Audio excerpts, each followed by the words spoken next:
This is a letter I wrote to Dr. Quirk after a few months because we were just amazed by the miracle. Dear Dr. Quirk, this letter is long overdue, but I'm writing is so hard to put to words. I'm already emotional. My husband Serge, my daughter Serena, and I were at a very difficult time in our lives.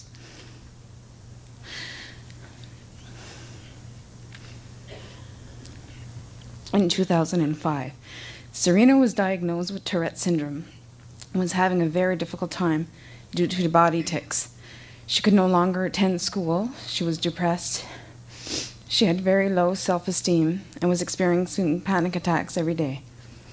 Here we were with a 7-year-old who would not want to leave the house, nor play with her friends, and was having severe side effects from all the medications the doctors had put her on. She began to have pain in her heart, palpitations, body pain, and many hours of sadness. She would have rages, which are crying and screaming, for up to half an hour. We were lost. We didn't know what to do, and all the specialists recommended more medication. But I knew that was not the right answer. Serena was experiencing severe side effects of the medications she was on. We were so afraid for her health. Serena would beg me to please help her get better. Her tics were varied. Sometimes she would arch her back, and it actually would look like she was going to do a backflip. Someone actually thought she was doing gymnastics.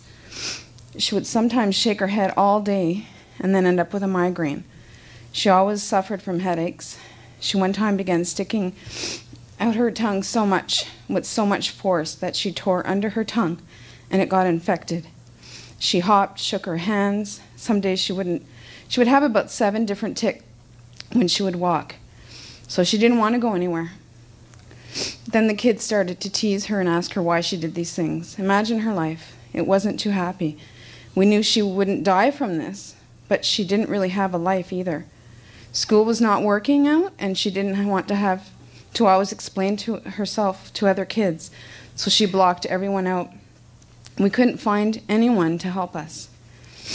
Then came along our wonderful friend Pam, who Dr. Quirk was talking about, and she recommended we go and see you for Serena. And we were very apprehensive. How can a chiropractor help us? Well, the moment we stepped into your clinic, we immediately felt the positive energy that you and your staff emit. I felt very emotional during our first visit because I felt that finally someone is offering help, and not just with pills. When you told me you promised to help Serena, I was afraid to believe, but I felt a need to believe in you and what you were offering. I myself was experiencing depression because of what we were going through and feeling so helpless in helping Serena get better. After we had a consultation with you, Serge and I felt a relief, a weight off our shoulders, and hope. You gave us hope to believe and have faith again. You gave Serena hope and instilled in her positive energy. I can't believe that I'm reading this, and I hear his speech today. That's exactly what he gave us, honestly. He was just, from the moment we left your office on our first visit, we all felt different, and you hadn't even begun any adjustments on us yet. After the first adjustment Serena received, on the way home, she said she felt different, and she couldn't explain why. We noticed that one week a change in Serena. Her tics were not too different, but her attitude and her energy level were different. She seemed happier, began to sleep better, began to play again. Each day we had more and more hope that this was going to help her. When I think back to then, in August 2005, I feel like I'm dreaming, that it wasn't real. We couldn't have been through all that and now be doing so good. I feel as though a miracle has happened. Some may not believe, but I really do. Dr. Quirk not only helped Serena, but he helped Serge and I also. I was very depressed, kept all my stress, and it hurt my middle back. I was gaining weight from the antidepressants the doctor put me on. I was dizzy and suffered from headaches each day and didn't sleep well. Serge was also depressed and having a lot of pain in his neck and back. He could hardly move his head from side to side. We were all quite a mess. Serge had been laid off work, and I couldn't work while I cared for Serena, so money was very tight. We couldn't afford to pay for us to have adjustments done. We could pay for Serena because we had special funding that we received. And Dr. Quirk told us we could pay what we could afford. We were in shock. Who is this man? What's the catch? The catch is, Dr. Quirk is an amazing person who has compassion and love to give. Something we forget to give because we get caught up in our jobs, money, and material things. He has taught me to trust and be more kind and to believe in mankind. Dr. Quirk never labeled Serena. He told her at each visit that she would get better and better. It was just the beginning. He told Serge and I the same. We believed. We went 3 times a week for 3 months, across town during rush hour. We would have driven to Montreal to get the results we were seeing. Serena went back to school. We give her 1/4 of a pill. She was taking 2 of one kind and an antidepressant before her adjustments with Dr. Quirk. By the way, she's not on any medications at all.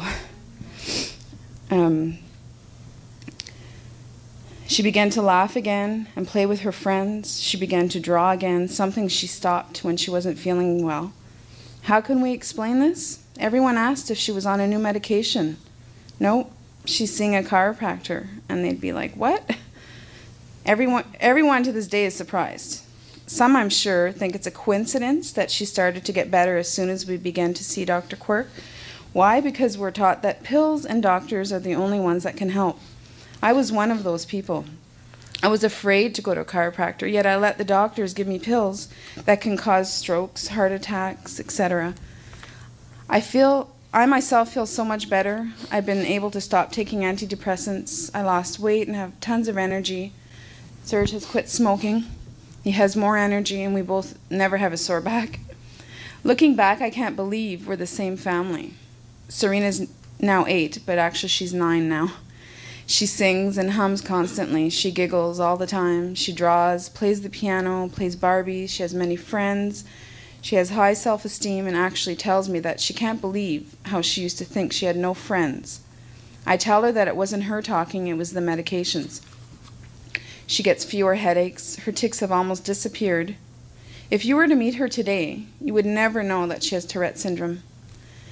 You would never guess that only 3 months ago she didn't want to leave the house. She had low self-esteem and no energy. She had a sore back almost constantly and headaches every day. The best way to describe what has happened to Serena is this. Serena was a butterfly, trapped in a cocoon. She was fighting against her own self.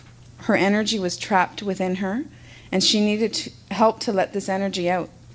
Dr. Quirk helped Serena to release this beautiful butterfly within her, and she has begun to fly. Each day, this beautiful butterfly is spreading her wings more and more. She's seeing life through new eyes, eyes that believe what they see, and to believe in what they don't see. We saw hope and faith in Dr. Quirk's eyes on that first day, but we couldn't see what was to come. We had to believe in Dr. Quirk. Now we can see what was to come, life. We had begun to live life to the fullest, as it should be lived, with love, faith, and happiness, and without back pain, of course. How can we ever thank you, Dr. Quirk? You have changed our lives, and we appreciate your kindness, generosity, and advice. We love to hear your laughter whenever we come to your office. Thank you from the bottom of our hearts. You are really a special angel to us. Lots of love and admiration.